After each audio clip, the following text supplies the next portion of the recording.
નમસ્કાર કાર્યકર બહેનો પૂર્વ પ્રાથમિક શિક્ષણ માસિક કેલેન્ડર માર્ચ 2026માં આપનું સ્વાગત છે। આજના આ પ્રેઝન્ટેશનમાં આપણે આખા મહિના દરમિયાન કરવાની થતી પ્રવૃત્તિઓ અને કાર્ય યોજના વિશે વિગતવાર સમજીશું।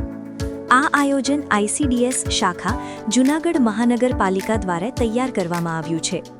આ મહિને આપણે 4 મુખ્ય થીમ પર કામ કરીશું: પાણી 2 અને વાહનોના 3 ભાગ।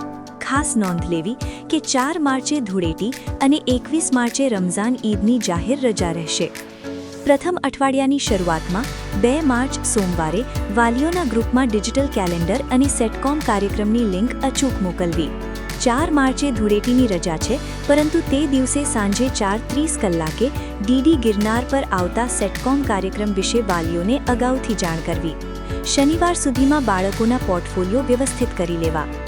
બીજા અઠવાડિયામાં વાહન થીમ આધારિત બોર્ડ તૈયાર કરવું અને થીમેટિક પ્રવૃત્તિઓ શરૂ કરવી। 9 માર્ચે ફરીથી નવા અઠવાડિયાની ડિજિટલ લિંક શેર કરવી। શુક્રવાર 13 માર્ચે આવનારા બાળ દિવસ અને જન્મદિવસની ઉજવણી માટે પૂર્વ તૈયારીઓ શરૂ કરી દેવી। ત્રીજા અઠવાડિયામાં 16 માર્ચ સોમવારે સેટકોમ કાર્યક્રમ નિહાળવો।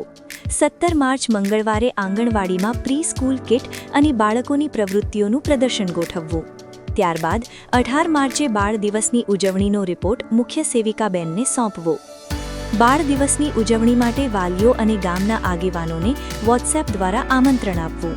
કેન્દ્ર પર સુંદર બેનર તૈયાર કરવું અને બાળકોને પ્રોત્સાહિત કરવા માટે ઇનામોની વ્યવસ્થા કરવી।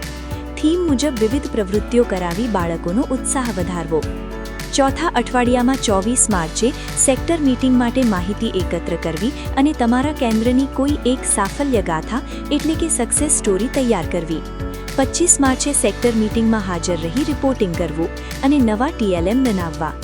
મહિનાના અંતે મારી વિકાસ યાત્રા પુસ્તિકામાં બાળકોનું અવલોકન પૂર્ણ કરવું। ગૃહ મુલાકાત દરમિયાન વાલીઓ સાથે બાળકની પ્રગતિ અને ડિજિટલ કેલેન્ડરના ઉપયોગ વિશે આખરી ચર્ચા કરવી। આ મહિને આપણે પ્રવૃત્તિ પુસ્તિકામાં નીચે મુજબના પાના પૂર્ણ કરવાના છે: 3 થી 4 વર્ષ ભાગ 1 પાના નંબર 47 થી 51, 4 થી 6 વર્ષ ભાગ 2 પાના નંબર 47 થી 50, ચિત્રપોથી પાના નંબર 22 થી 26। ગૃહ મુલાકાત વખતે વાલીઓને ડિજિટલ કેલેન્ડર બતાવવું અને તેના ફાયદા સમજાવવા। બાળકો નિયમિત સેટકોમ કાર્યક્રમ જુએ તે માટે પ્રેરિત કરવા અને બાળકના સર્વાંગી વિકાસ અંગે હકારાત્મક ચર્ચા કરવી। ખાસ યાદ રાખો, વંદે ગુજરાત ચેનલ 1 પર બપોરે 2 થી 2.5 કલાકે કાર્યક્રમ આવે છે। DD ગિરનાર પર સાંજે 4:30 થી 5 કલાકે પ્રસારણ થાય છે। દરેક સોમવાર અને બુધવારની લિંક વાલી ગ્રુપમાં અચૂક મોકલવી। આભાર। ચાલો આપણે સૌ સાથે મળીને આયોજનપૂર્વક કામ કરીએ અને આપણી આંગણવાડીને શ્રેષ્ઠ બનાવીએ। બાળકોનો સર્વાંગી વિકાસ એ જ આપણું લક્ષ્ય છે। વધુ નવી માહિતી અને અપડેટ્સ માટે તમે અમારા ICDS શાખા મહાનગરપાલિકા જૂનાગઢના સોશિયલ મીડિયા પેજ સાથે જોડાયેલા રહેજો। ચોક્કસ સાહેબ, આભાર।